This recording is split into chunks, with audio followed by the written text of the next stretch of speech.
사랑합니다, 행복님. 오늘도 찾아주셔서 감사합니다. 여러분, 이런 경험 있으신가요? 누군가의 질문에 순간 멍해지거나 말문이 막힌 적. 특히 이 질문 앞에서 말이죠. 그런데요, 신기하게도 자존감이 높은 사람들은 이 질문에 놀라울 만큼 쉽게 답한다고 합니다. 과연 그 질문은 무엇일까요? 오늘 이 질문의 비밀과 우리의 자존감을 높이는 방법을 함께 알아보겠습니다. 여러분 준비되셨나요?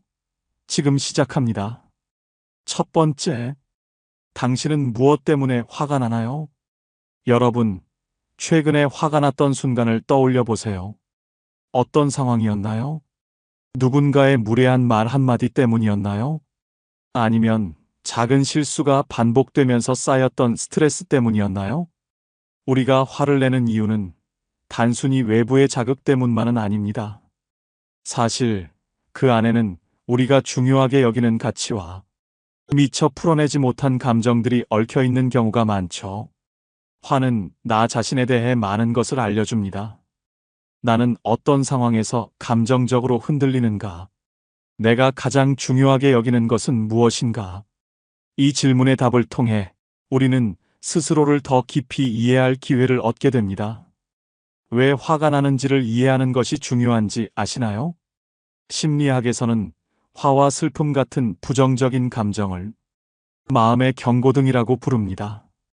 우리 내면 어딘가에서 해결되지 않은 문제나 소중히 여기는 가치가 위협받고 있을 때 이 경고등이 켜지는 거예요. 자존감이 높은 사람은 화가 날 때 내가 왜 이렇게 화가 나는 걸까? 하고 스스로의 감정을 들여다봅니다. 그리고 문제를 해결하기 위해 행동하죠. 반면 자존감이 낮은 사람은 화를 느끼는 순간 자신을 비난하거나 혹은 감정을 억누르며 더 큰 스트레스를 키워갑니다.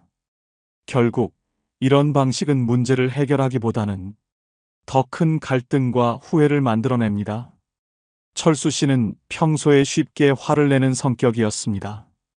작은 실수에도 짜증을 내고 일이 마음대로 풀리지 않으면 금방 얼굴이 굳곤 했죠. 어느 날 회사에서 함께 일하던 후배가 중요한 보고서를 늦게 제출하면서 문제가 생겼습니다. 그 순간 철수 씨는 폭발하듯 화를 내며 소리쳤습니다. 이게 도대체 몇 번째야? 왜 이렇게 일을 못해? 그날 저녁 퇴근길에 혼자 걷던 철수 씨는 문득 후배의 당황한 얼굴이 떠올랐습니다. 그리고 스스로에게 물었습니다. 나는 왜 이렇게 화가 났던 걸까? 그는 생각하기 시작했습니다. 사실 후배의 실수 자체보다 내가 이 팀을 제대로 이끌지 못하는 건 아닐까? 하는 자신에 대한 불안감이 더 큰 원인이었던 겁니다. 철수 씨는 그제야 깨달았습니다.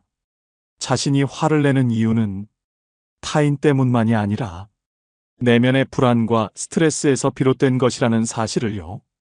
그날 이후 철수 씨는 화가 날 때마다 잠시 멈추고 이렇게 질문하기 시작했습니다. 내가 지금 화난 이유가 뭘까? 이 화를 통해 내가 진짜 해결하고 싶은 건 뭘까? 그 질문은 철수 씨의 삶을 조금씩 바꾸기 시작했습니다. 더 이상 작은 일로 폭발하지 않았고 문제를 차분히 해결하는 법을 배워갔죠. 그리고 그 결과 그는 스스로를 더 이해하고 타인과의 관계도 훨씬 더 원만해질 수 있었습니다. 화는 나쁜 감정이 아닙니다. 화는 나 자신이 무엇을 중요하게 여기는지를 알려주는 소중한 신호이기도 하죠. 그런데 이 화를 어떻게 다루느냐에 따라 우리의 자존감과 관계가 달라질 수 있습니다. 화가 날 때 그 감정을 억누르거나 스스로를 비난하는 대신 그 화를 통해 나의 마음을 들여다보는 연습을 해보세요. 내가 지금 무엇 때문에 이렇게 화가 났지? 이 상황에서 내가 진짜 원하는 건 뭘까? 이 질문을 통해 여러분은 스스로를 더 깊이 이해하고 감정을 조절할 힘을 키워갈 수 있을 겁니다. 다산 정약용은 이렇게 말했습니다. 화를 가라앉히는 자가 마음을 지키고 세상을 얻는다. 이 말처럼 화를 단순히 억누르는 것이 아니라 그 속에 담긴 내 마음의 소리를 듣는 것이 자신을 지키는 첫걸음이 됩니다. 여러분은 어떠신가요? 최근에 화가 났던 순간이 있었다면 잠시 멈추고 스스로에게 물어보세요. 나는 왜 이렇게 화가 났지? 그리고 그 화를 통해 여러분이 진짜 원하는 것을 발견해 보세요. 화는 우리의 감정 중 하나일 뿐입니다. 하지만 그 감정을 어떻게 다루느냐에 따라 우리는 더 나아질 수도 더 힘들어질 수도 있습니다. 오늘 하루는 자신에게 이렇게 질문해 보세요. 나는 무엇 때문에 화가 났고 그 화가 나에게 무엇을 알려주고 있지? 이 질문은 여러분을 더 깊이 이해하고 감정을 조절하는 힘을 선물해 줄 겁니다. 그리고 잊지 마세요. 여러분은 이미 충분히 멋지고 소중한 사람입니다. 이 질문이 여러분의 마음에 작은 위로와 깨달음을 가져다 주길 바랍니다. 두 번째, 당신은 어떤 상황에서 가장 행복한가요? 여러분은 어떤 상황에서 가장 행복한가요? 이 질문 들으면 간단해 보이지만 막상 바로 대답하기가 쉽지 않을 겁니다. 그런데 놀라운 사실이 있어요. 이 질문에 망설임 없이 답할 수 있다면 여러분의 자존감이 꽤 높은 상태라는 증거라는 겁니다. 자존감 높은 사람은 이런 질문에 이렇게 대답합니다. 나는 가족들과 함께 밥 먹을 때가 제일 행복해. 좋아하는 노래를 들으며 산책할 때 정말 기분이 좋아져. 이처럼 행복했던 순간들을 쉽게 떠올리고 자기 자신에 대해 솔직하게 말할 수 있습니다. 왜냐하면 자존감이 높은 사람은 자신의 감정과 욕구를 있는 그대로 받아들이는 힘이 있기 때문이죠. 하지만 반대로 이런 질문에 바로 답하지 못한다면 지금 내 자존감이 살짝 주춤하고 있다는 신호일 수도 있습니다. 그렇다고 해서 절대 실망하거나 좌절할 필요는 없습니다. 왜냐하면 자존감은 고정된 게 아니니까요. 우리의 마음은 마치 흐린 날의 하늘과 같아요. 구름이 짙게 드리워져도 그 위에는 늘 푸른 하늘이 있잖아요. 구름이 걷히는 순간 그 하늘은 다시 선명하게 드러납니다. 자존감도 그렇습니다. 잠시 흐릿해져도 사라진 것이 아니라 돌보면 언제든 다시 빛날 수 있죠. 행복과 자존감은 어떤 연결이 있을까요? 행복했던 순간을 떠올리는 것만으로도 자존감이 높아진다고 합니다. 왜냐하면 행복한 순간을 떠올릴 수 있다는 건 자신의 내면을 이해하고 그 감정을 인정할 수 있다는 뜻이거든요. 행복이란 결국 나 자신이 무엇을 원하는지 알고 그 순간에 집중할 수 있을 때 비로소 느낄 수 있는 거죠. 예를 들어 친구가 너는 언제 제일 행복해? 라고 물었을 때 여러분은 어떤 대답을 하실 건가요? 글쎄, 잘 모르겠어. 하고 답했다면 여러분의 내면은 조금 더 들여다보아야 할지도 모릅니다. 왜냐하면 자신을 돌아보지 않고 살아온 시간이 길수록 행복했던 순간들이 가슴속 깊이 묻혀버리기 때문이에요. 우리는 바쁜 일상 속에서 자주 자신을 잊곤 합니다.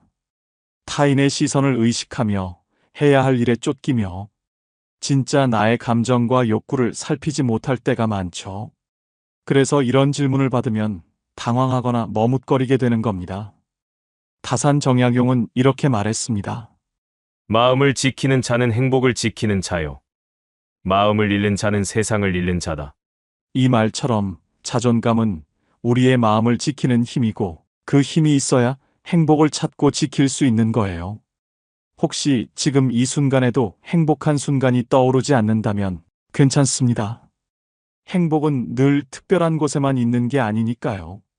가만히 앉아서 천천히 떠올려 보세요.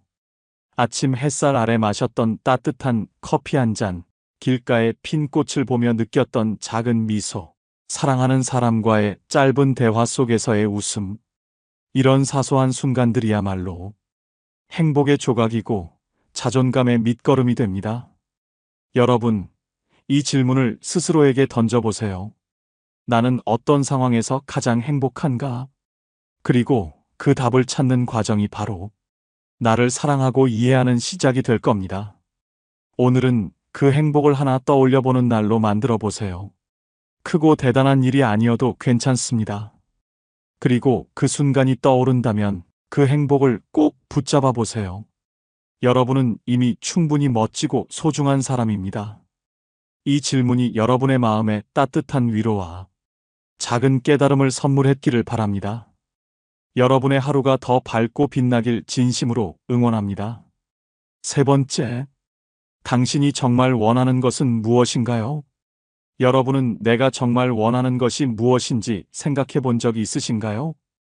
이 질문은 간단해 보이지만 그 답을 찾는 건 생각보다 쉽지 않습니다. 왜냐하면 우리는 살면서 너무 많은 외부의 목소리에 둘러싸여 있기 때문입니다. 이런 직업이 안정적이야. 이 나이에는 이런 선택을 해야 해. 이 정도면 만족해야지. 이런 말들 속에서 우리는 점점 나의 소망이 아니라 타인의 기대에 맞추어 살아가게 됩니다. 그래서 누군가 내가 진짜 원하는 건 뭘까? 하고 물었을 때 머릿속이 하얘지거나 잘 모르겠어요. 하고 답하게 되는 거죠.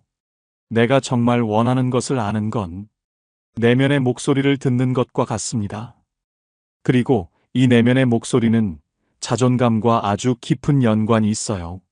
자존감이 높은 사람은 외부의 시선에 흔들리지 않고 자신의 욕구와 소망에 귀 기울일 줄 압니다. 나는 이런 걸 좋아해. 이건 내가 정말 간절히 원하는 거야. 이렇게 자기 자신과 대화하며 내가 가야 할 방향을 스스로 정하죠. 반대로 자존감이 낮은 사람은 어떤가요?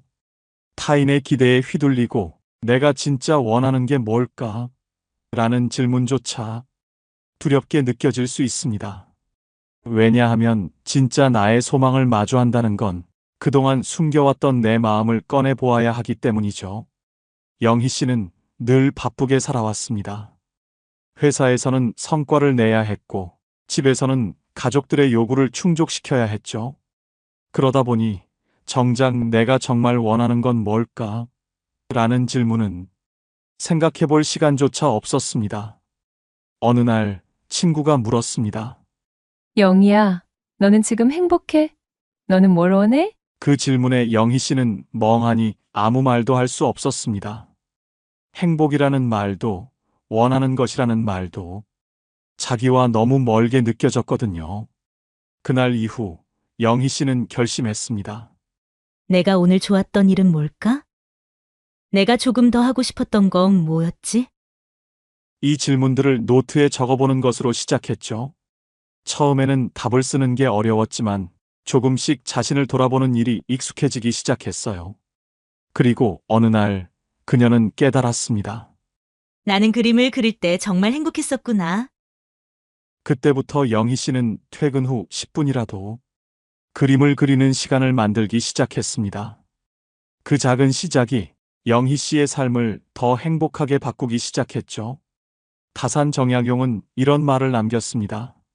뜻이 있는 자는 길을 찾고 뜻이 없는 자는 핑계를 찾는다. 여기서 뜻이란 바로 자신의 진짜 소망을 의미합니다. 내가 정말 원하는 것을 아는 사람은 결국 그 방향으로 삶을 이끌어갈 힘이 있다는 뜻이죠. 여러분, 지금 스스로에게 물어보세요. 나는 무엇을 원하지? 그 답이 바로 떠오르지 않더라도 괜찮습니다. 조금씩 연습해 보세요. 내가 어떤 음식을 먹을 때 기분이 좋지?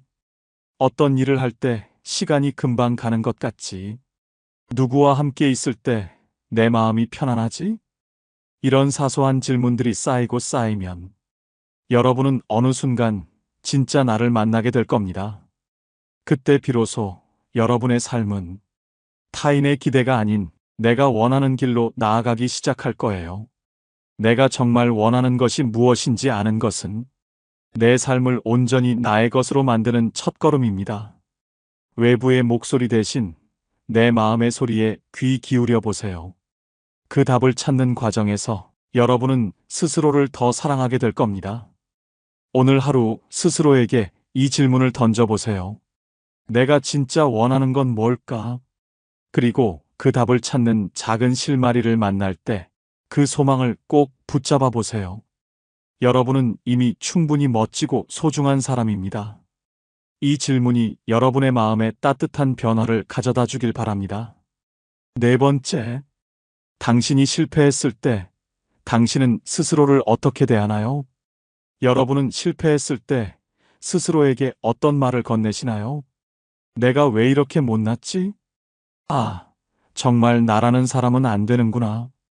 혹시 이런 식으로 스스로를 비난한 적은 없으신가요?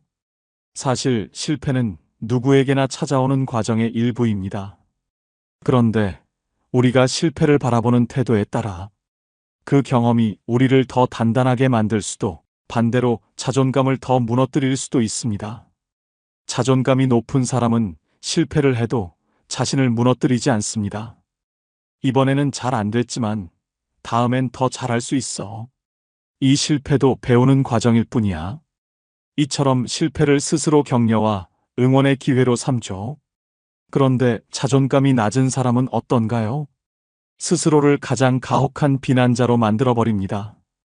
역시 내가 문제야. 나는 늘 이 모양이야.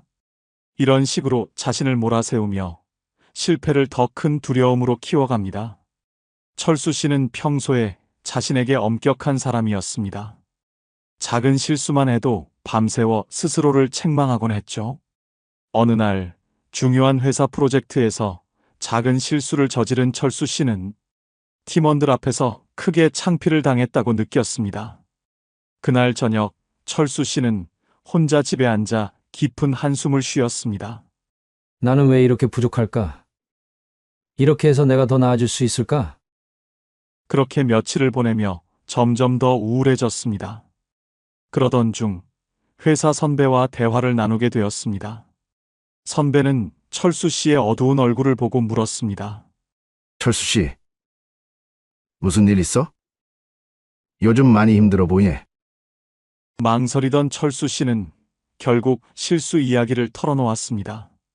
그런데 선배는 이렇게 말했습니다. 철수 씨, 나도 몇 번이나 실수로 프로젝트를 망쳐본 적 있어. 그때마다 내가 했던 가장 큰 실수는 스스로를 너무 몰아세운 거였어. 실수는 누구나 하지만 스스로를 용서하고 다시 시작할 수 있는 사람만이 진짜 성장하더라고. 그 말에 철수 씨는 마음 한구석이 뜨거워졌습니다. 그제야 그는 깨달았습니다. 실수 그 자체보다 더 큰 문제는 자기 자신을 가혹하게 비난하는 태도였다는 것을요. 그날 이후 철수 씨는 스스로에게 조금 더 따뜻한 말을 건네기 시작했습니다. 괜찮아. 누구나 실수할 수 있어. 이 실수는 내가 더 나아지는 과정이야.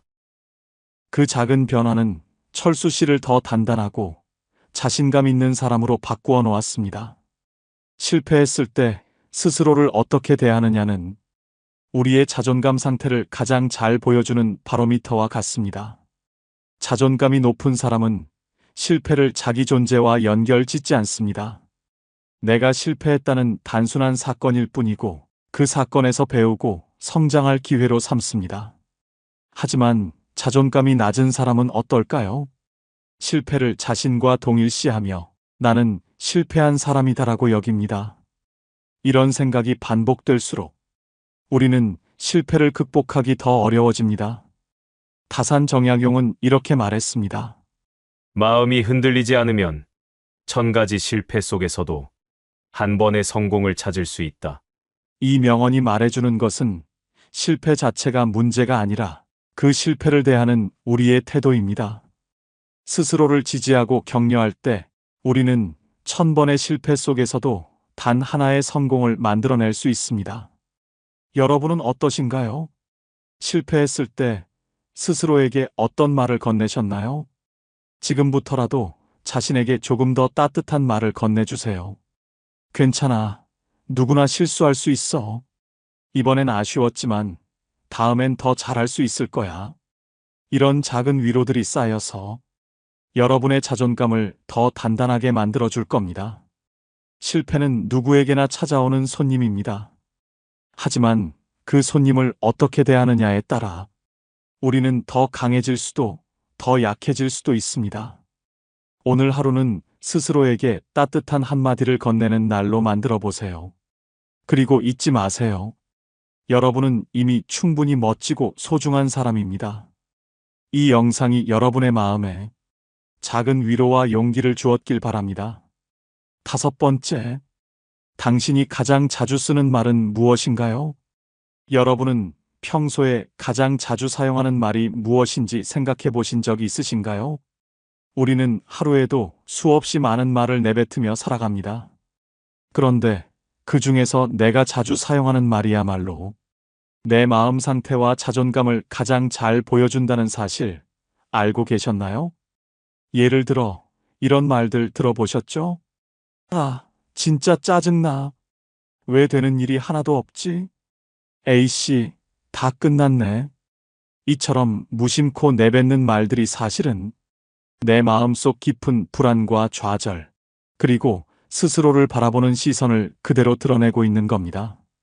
심리학에서는 언어가 생각을 지배한다는 말이 있습니다. 내가 사용하는 말이 단순한 표현이 아니라 나의 감정과 행동에 영향을 미치는 강력한 힘이 된다는 거예요. 자존감이 높은 사람은 긍정적인 말을 자주 사용합니다. 괜찮아, 잘하고 있어. 다음엔 더 나아질 거야. 이런 말들은 자신을 응원하고 다독이는 힘이 됩니다. 반면 자존감이 낮은 사람은 부정적인 말을 반복합니다. 아, 또 망쳤네. 내가 뭘 잘하겠어. 이런 말들은 스스로를 갉아먹으며 자존감을 점점 더 무너뜨리게 되죠. 영희 씨는 평소에 이런 말을 자주 하곤 했습니다. 아, 진짜 짜증나. 왜 되는 일이 하나도 없지? 내가 이걸 왜 시작했을까? 처음엔 스트레스를 풀기 위한 표현이라고 생각했지만 점점 그 말들이 그녀의 생각과 행동을 지배하기 시작했습니다. 하루는 친구가 영희 씨를 만났습니다. 그리고 무심코 물었죠. 영희야, 너는 왜 이렇게 부정적인 말만 해? 너 그런 말 할 때마다 기분 더 안 좋아지는 거 몰라? 그 순간 영희 씨는 깜짝 놀랐습니다. 스스로는 몰랐지만 자신의 말이 자신을 더 힘들게 만들고 있었다는 사실을 깨달은 거죠. 그날 이후 영희 씨는 결심했습니다. 내가 평소에 어떤 말을 자주 하는지 돌아보자. 그녀는 하루 동안 자신이 하는 말을 적어보기로 했습니다. 그리고는 그 부정적인 말들을 긍정적인 말로 바꾸는 연습을 시작했습니다. 짜증나 대신 괜찮아. 조금 더 해보자. 되는 게 없네 대신 이건 나중에 더 잘 될 거야. 처음엔 어색했지만 조금씩 긍정적인 말들이 그녀의 마음에 스며들기 시작했습니다. 몇 달 뒤 영희 씨는 자신도 모르게 괜찮아. 나 잘하고 있어. 다음엔 더 잘 될 거야. 이런 말을 자연스럽게 하는 자신을 발견했습니다. 그 변화는 작은 시작에서 출발했지만 그녀의 삶을 훨씬 더 밝게 바꿔놓았죠. 여러분은 어떠신가요? 평소에 가장 자주 사용하는 말이 무엇인지 생각해 보세요. 혹시 무심코 내뱉는 말들이 여러분의 자존감을 갉아먹고 있는 건 아닌가요? 오늘 하루는 스스로를 돌아보며 자신이 자주 사용하는 말을 한번 적어보세요. 그리고 그 말들을 긍정적인 표현으로 바꿔보는 겁니다. 우리의 말은 단순한 소리가 아닙니다. 그 말은 나 자신에게 던지는 메시지이고 내 삶의 방향을 정하는 나침반이 됩니다. 괜찮아, 잘하고 있어. 조금 더 노력하면 될 거야. 이런 말들이 쌓이면 우리의 자존감은 점점 단단해집니다. 다산 정약용은 이런 말을 남겼습니다. 한마디 말이 마음을 다치게도 하고 한마디 말이 마음을 살리기도 한다. 이처럼 내가 자주 사용하는 말은 나의 마음을 살리는 힘이 될 수도 상처를 남기는 독이 될 수도 있습니다. 여러분이 가장 자주 사용하는 말은 여러분의 마음을 비추는 거울입니다. 오늘 하루는 스스로에게 따뜻한 말을 건네보세요. 수고했어. 너 참 잘하고 있어. 괜찮아. 다음엔 더 잘 될 거야. 그 말들이 쌓이고 쌓여 여러분의 자존감을 더 단단하게 만들어줄 겁니다. 여러분은 이미 충분히 멋지고 소중한 사람입니다. 이 질문이 여러분의 하루를 조금 더 따뜻하게 만들어주길 바랍니다. 오늘 우리는 자존감 높은 사람들의 특징과 그 비밀을 엿볼 수 있는 몇 가지 질문에 대해 이야기 나눴습니다. 자존감이란 특별한 능력을 가진 사람만이 갖는 것이 아닙니다. 매일 내 감정을 들여다보고 나를 조금 더 이해하며 스스로를 응원하는 작은 실천에서부터 자존감은 시작됩니다. 꼭 기억하세요. 여러분은 이미 충분히 멋지고 소중한 사람입니다. 자존감은 스스로를 사랑하는 데서 시작하고 그 사랑은 여러분의 삶을 더 빛나게 만들어줄 것입니다. 혹시 오늘의 질문들 중 여러분만의 답이나 경험이 있다면 댓글로 나눠주세요. 여러분의 이야기가 다른 분들에게도 큰 공감과 힘이 될 수 있습니다. 이 영상이 필요한 분들께 공유해 주시고 구독과 좋아요로 저를 응원해 주세요. 여러분과의 소중한 연결이 저에게 큰 힘이 됩니다. 오늘도 여러분의 행복을 빕니다. 이상으로 행복 주문서였습니다.